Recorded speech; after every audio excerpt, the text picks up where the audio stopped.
Hey fellow Vault Dwellers, it's Angry Turtle and today I have for you another build. It's a true damage focused build. It's quite easy to use, it's super OP, it's way better than it used to be in past because of some small changes into the legendary crafting, into the legendary effects available for the items we need for this build. On top of everything, it can be played as super lazy build and super powerful build in one.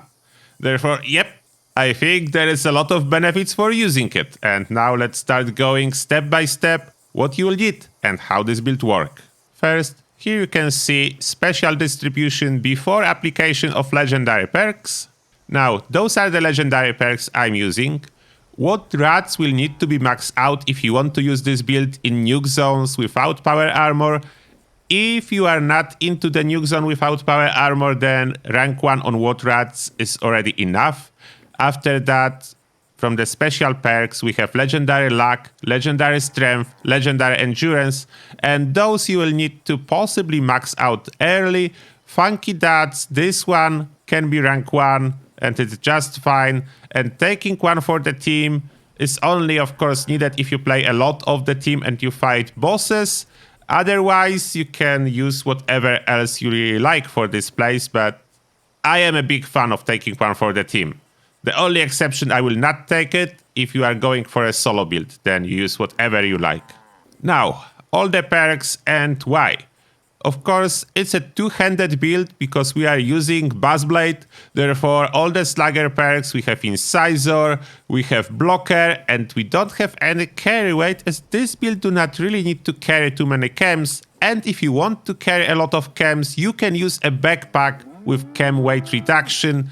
We do not need other perk that reduce weight of melee weapons and increase the swing speed, as Buzzblade is not affected by those, then yeah, no need. After that perception, we need concentrated fire max out, but only purpose for that is to cripple wing of Scorchbeast / Scorchbeast Queen when needed. And when you are not fighting any Scorchbeast, of course, you can swap it to whatever else. And Endurance. I want this build to be super tanky, then for Endurance is max out. We have Life Giver, we have Nocturnal Fortitude. It does work only during night, but that's a lot of health boost for 12 hours, then half of the time for just 2 points. Then I think it's worth it in that case. Ghoulish for extra healing whenever we'll be in radiation zone. Adamantium Skeleton, we don't want to get crippled. And Fireproof for explosion resistance. I think this setup for Endurance is just perfect. Under Charisma Inspirational, Strength in Numbers, and Tenderizer for extra damage. If you are playing solo, of course Inspirational and Strength in Numbers will be swapped for Lone Wanderer. That's basically the only difference to change this build from team focused to solo focused. Under Intelligence, there are two options. We'll be swapping between First Aid and Pharmacist. Pharmacist will be needed if you want to go into the nuke zone without power armor. Next, under Agility, we have Action Boy, we have Born Survivor, just in case. We have White Knight to do not fix the armor all the time, as we'll be tanking damage. We are actually not sneaking too much with this build.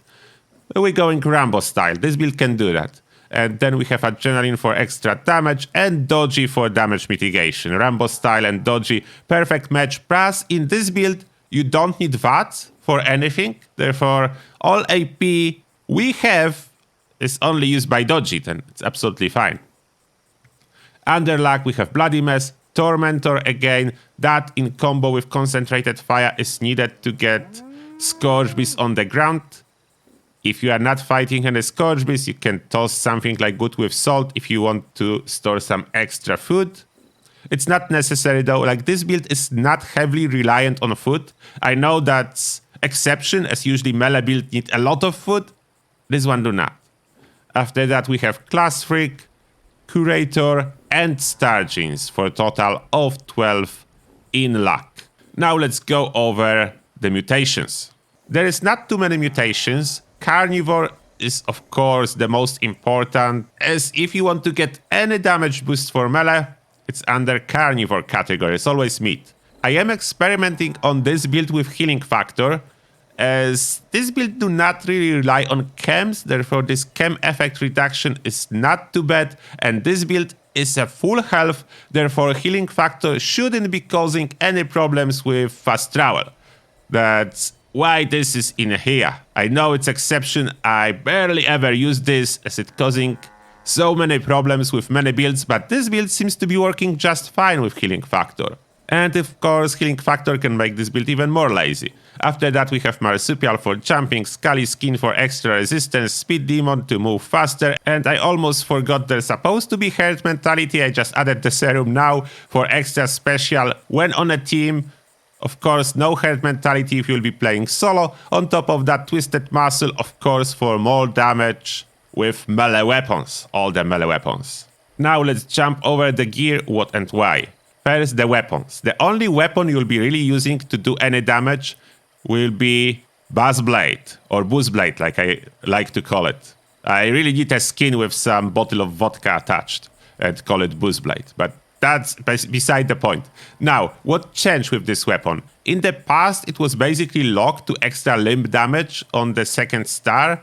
Now it's no longer the case, plus we have this new effect, damage while standing still, that is actually a perfect match for this weapon, therefore two options for your weapon that you will need. First, your main weapon, what you are looking for, anti-armor on the first star, more damage while standing still on the second star, and third star is not really important. Your second weapon will be the same weapon but different legendary effect. You want one with Vampire. It can be 1 star, it will be absolutely fine. The reason for keeping one Vampire weapon is mainly daily op decryption, as enemy are hitting really hard. And you have some ability to sneak around, but you'll be probably sometimes detected, as this weapon is not perfectly silent. It is not silent. It's not loud, but not silent either. Then sneaking with it is not easy at all. Therefore, Vampire will be perfect for daily op decryption.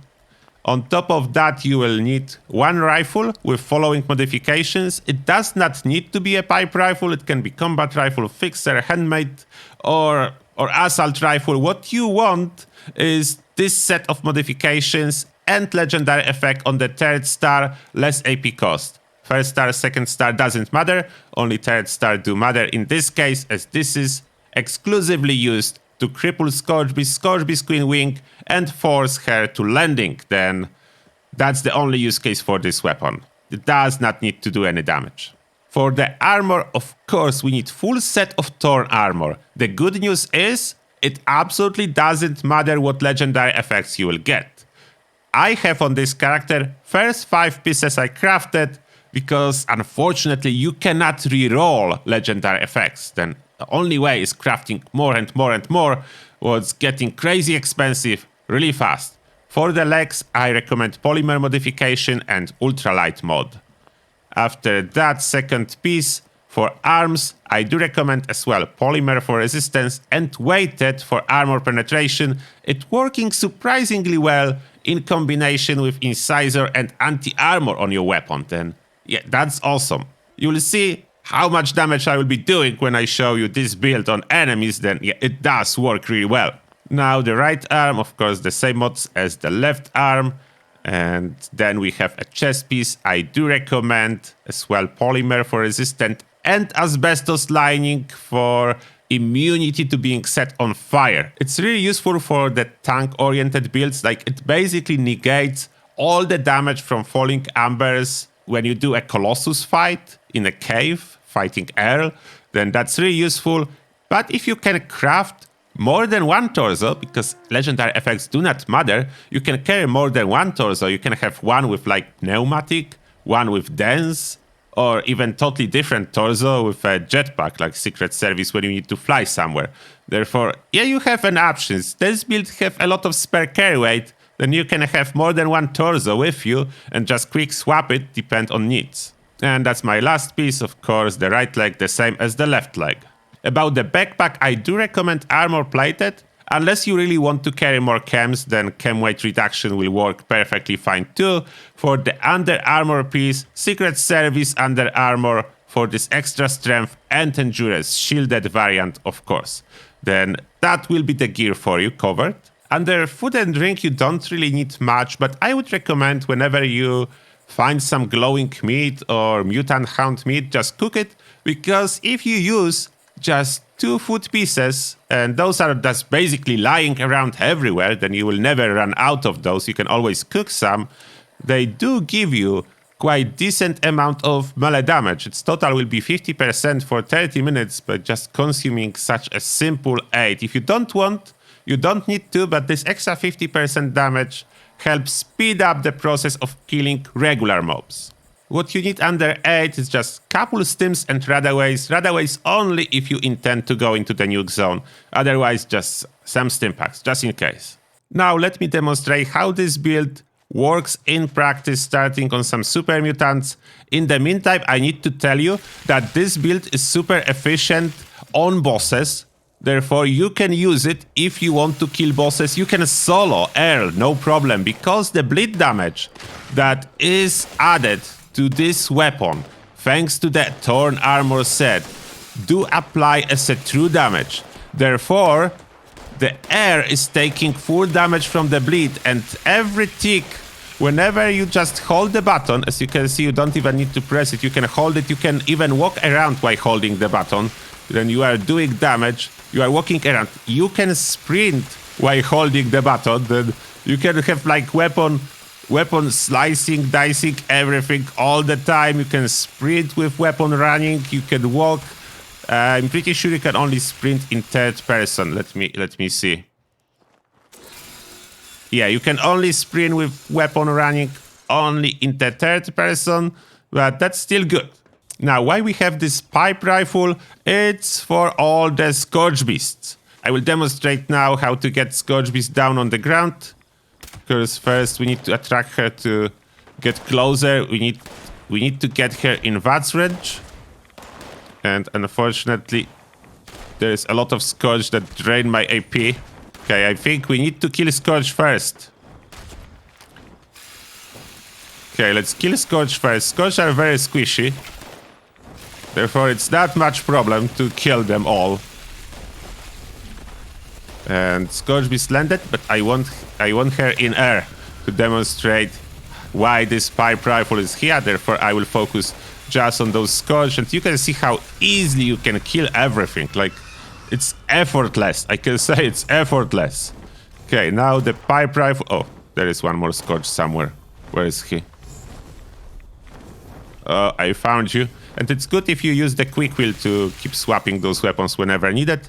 Now the pipe rifle. Now you just target the wing.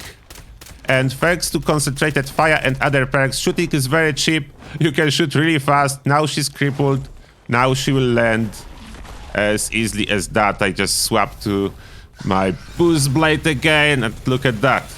Look at the damage we are doing to her. Now she's healing. And look at the passive damage even when she's on the ground. Come back here, please.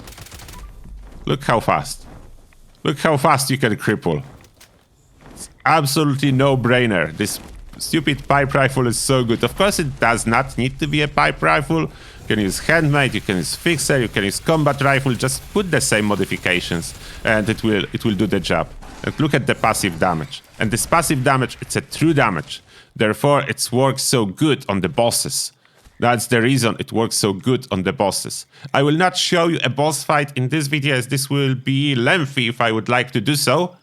But if you are really interested, let me know. I can always go after Air and make a separate video killing him with a melee build and see how long it will take. But for purpose of this build, you can see everything in here just now, and it's working amazing. Like, I really love this build from the melee builds.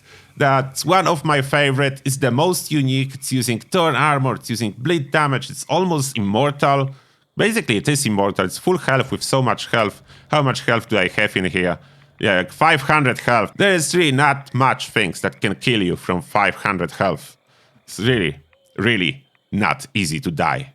Of course, as always, if you still have any questions, let me know. I hope you enjoyed this little presentation. That's one of my favorite builds that I'm coming back from time to time. And I like that recent changes made this build so much stronger. I love it. It's amazing.